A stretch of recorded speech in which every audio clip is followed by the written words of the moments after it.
forward. All right, that's just one bit of news. Meanwhile, there's this. Sources telling ESPN's Adam Schefter that former Niners, Ravens, and Cardinals wideout Anquan Boldin will sign a one-year deal with Detroit, according to some sources. Two sides now finalizing that deal. Last season, as a member of the San Francisco 49ers, Anquan Boldin had 69 catches for 789 yards and 4 receiving touchdowns. All this, of course, being done to try and shore up the loss of this guy, Megatron. The Lions also signed Marvin Jones in March, and he and Boldin will try and make up for what they lost when Calvin Johnson retired. Now, if you just go by the numbers, Boldin and Jones combined for more receiving yards last season, but Megatron had more touchdown catches and averaged more yards per reception.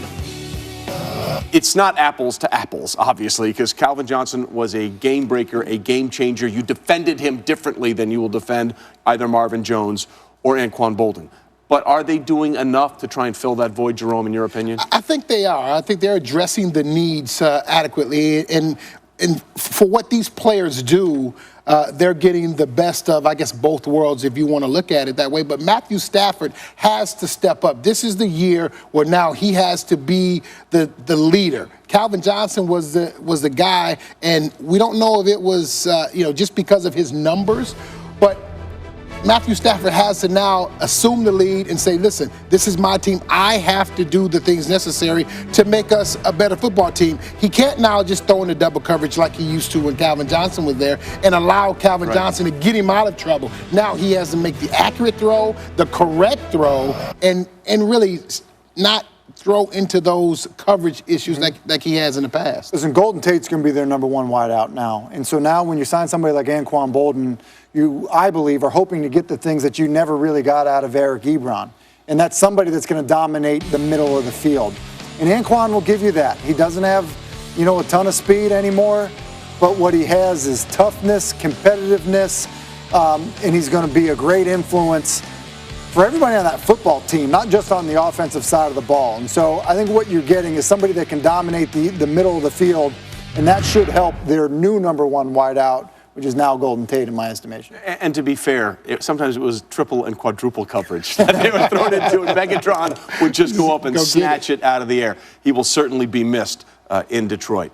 Meanwhile, in Green Bay, they missed another game-breaking. Nobody give a fuck about no goddamn Green Bay fuckers. Fuck out of here. What's going on, people? I had to make this video, man. Just heard about it. Anquan Boldin signing with the Lions, one-year deal. Absolute fucking steal, man. This addresses so many needs in the receiving core, like,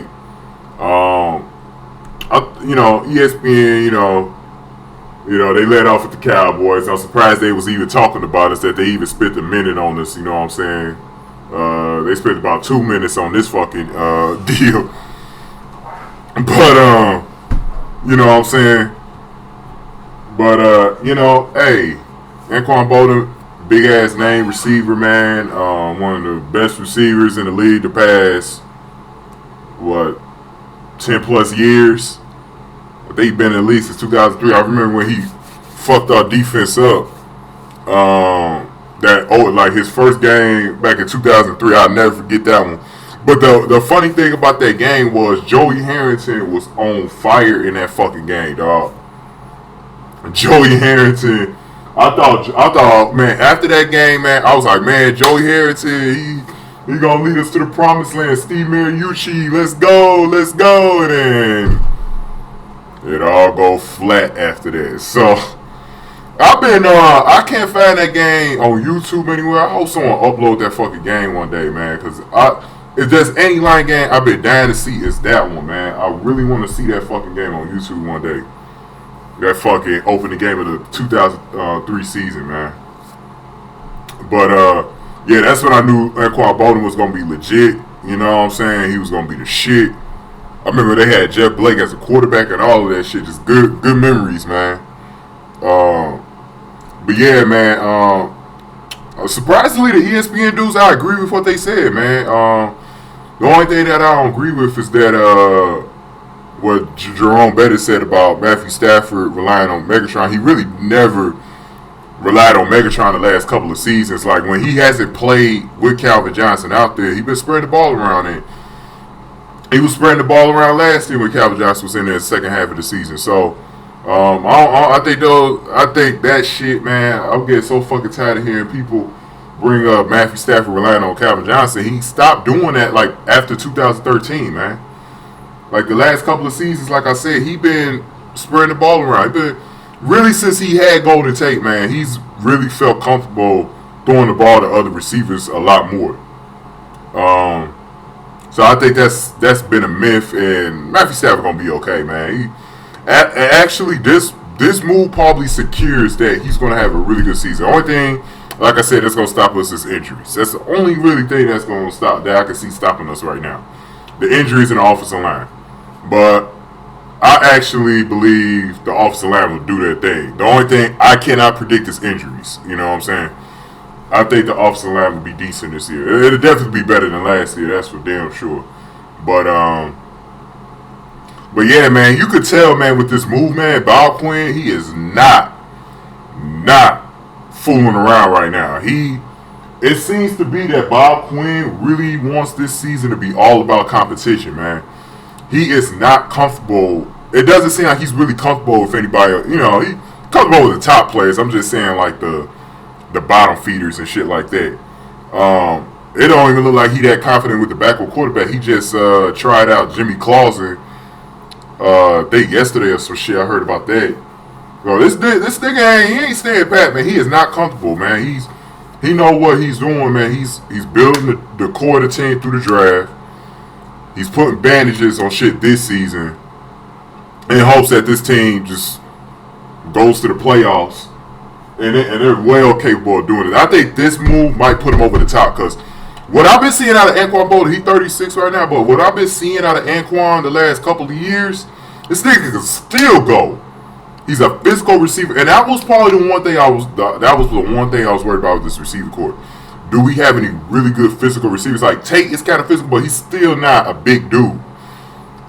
When we, losing Megatron, you're gonna lose that physicalness to get off double teams and all of this other shit, bully the secondary and shit, and bully linebackers and put a body on them to make sure, they're not using a body to cover you and shit. Anquan Boldin is still a physical specimen, man, and he takes care of that. And one of the things that, and Matt Hasselbeck, he's a bitch to me, but, I mean, not Matt Hasselbeck, his brother that you just heard, what's his name? I forgot his fucking name, but Hasselbeck's brother, man. The thing about what he said that was actually pretty true was it seems like this move could kind of compensate for Ebron a little bit, just in case Ebron. I felt like Ebron was coming on last season, but especially in the latter half. But I think what Anquan Boldin is going to do, he's going to give the team another option over the middle. And that's why I was thinking with this move, because I'm not really sure what the Lions are going to do with Anquan Boldin. But I think that I don't think that I also disagree with them guys about saying Tate's the number one. I think Marvin Jones is the number one. I think that I actually don't even think this team is using numbers this year. I don't think it's actually like a set receiver corps with numbers because they spread the ball around anyway. That's how really the Rams was. Isaac Bruce, you could say he was a number one or whatever. And by the way, man, when like I told y'all, this offense is probably gonna end up reminding me of the 1999 Rams. I forgot to leave the link in that game in the description box, so I might have y'all go ahead and check that game out. I'm gonna leave it in the description box, a link to the game. Y'all can watch the whole game whenever y'all had the time, man. That's y'all homework assignment for me. I'm gonna give y'all a little homework assignment. Y'all need to watch that game. It's the first game of the 1999 Rams against that Ravens defense. The next two Super Bowl winners that year. The 2000 Ravens defense is probably the second best or third best defense of all time. Behind 85 Bears and whoever else you want to put in there. But you also had, in my opinion, the greatest offense of all time with this group, these 99 Rams. the 2001 round, 2002, I think the 2001, one of those two teams was better than 99, but all three of those fucking teams was just off the chain with the passing game. Like, this is Kurt Warner's first game as well. So I'm going to leave that game in the description box, the link to it. So I want y'all to check that out when y'all got the time, man. It was an awesome... The Rams didn't really go off like that in this particular game. There was another game with the Falcons from last year that was uploaded last year that was really a fucking showcase of their fucking offense. But this game, you can kind of see the inner workings of what the what the Lions could do, man. And the Rams had some physical receivers too. Like Isaac Bruce was a physical receiver his damn self, but the Rams just had a lot of different mix of dudes, and like I see this Lions team right now having like that same kind of offense. Like they're gonna have this physical dude, Anquan Boldin, and they can put him anywhere on the field. That's why I said he don't really even need a number. He don't need to start. He don't even need to fucking. He could come in.